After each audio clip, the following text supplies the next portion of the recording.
এটা হচ্ছে একটা আমানত। এই আমানতটা আপনি যখন ভোট করবেন তখন আপনি টাকার জন্য বিক্রি হয়ে যাবেন না। আমি এই নির্বাচনে অংশগ্রহণ করছি, আপনারা হয়তো জানেন যে বই প্রতীক মার্কায়। আমি চেষ্টা করছি সব ইউনিয়নে, 11টা ইউনিয়ন আর একটা পৌরসভা সহ সব জায়গায় মানুষের কাছে পৌঁছার। অনেক জায়গা হয়তো কম সময়ের মধ্যে আমি হয়তো পৌঁছতে পারছি না, এই জন্য আমি আন্তরিকভাবে সবার কাছে দুঃখিত।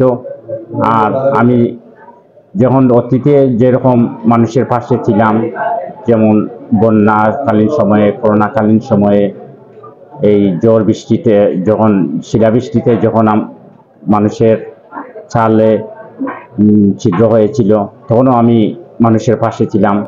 এবং আপনাকে সবাইকে আবারও আশ্বাস দিচ্ছি যে এই নির্বাচনে আমি জয়ী হই আর বিজয়ী বা নাই জয়ী হই, আমি সবার পাশে থাকবো। অতীতে যেরকম ছিলাম, সামনেও ঠিক তেমনই ছিল। আর সবারই উদ্দেশ্য এই নির্বাচনে আসা একটাই লক্ষ্য, যে মানুষের সেবা করা।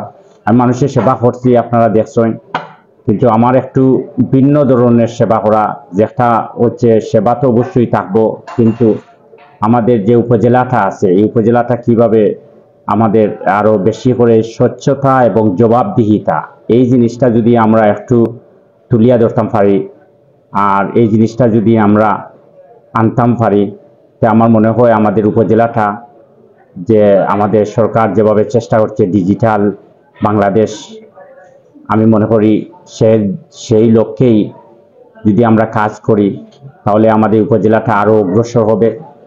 অন্যান্য উপজেলা থাকি যেন আমরা এই উপজেলাটা আরো স্মার্ট হয়, রাস্তাঘাট সহ, এই যেন অন্য বস্ত্র, বাসস্থান বা চিকিৎসা, যে ক্ষেত্রেই আমরা পিছিয়ে আছি, আমি মনে করি যে ওই জিনিসটা আমরা অগ্রাধিকার দেওয়া উচিত।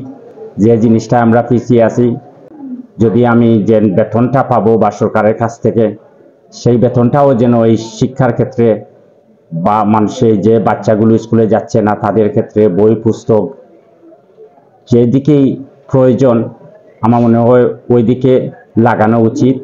আর আমি আজকে ঘোষণা দিলাম যে আমার এই যে বেতনটা পাবো ওইটা কিন্তু ওই দিকেই চলে যাবে।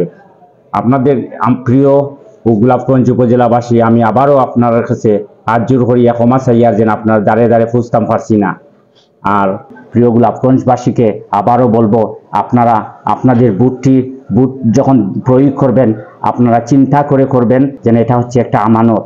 এই আমানতটা আপনি যখন বুট করবেন তখন আপনি টাকার জন্য বিক্রি হয়ে যাবেন না।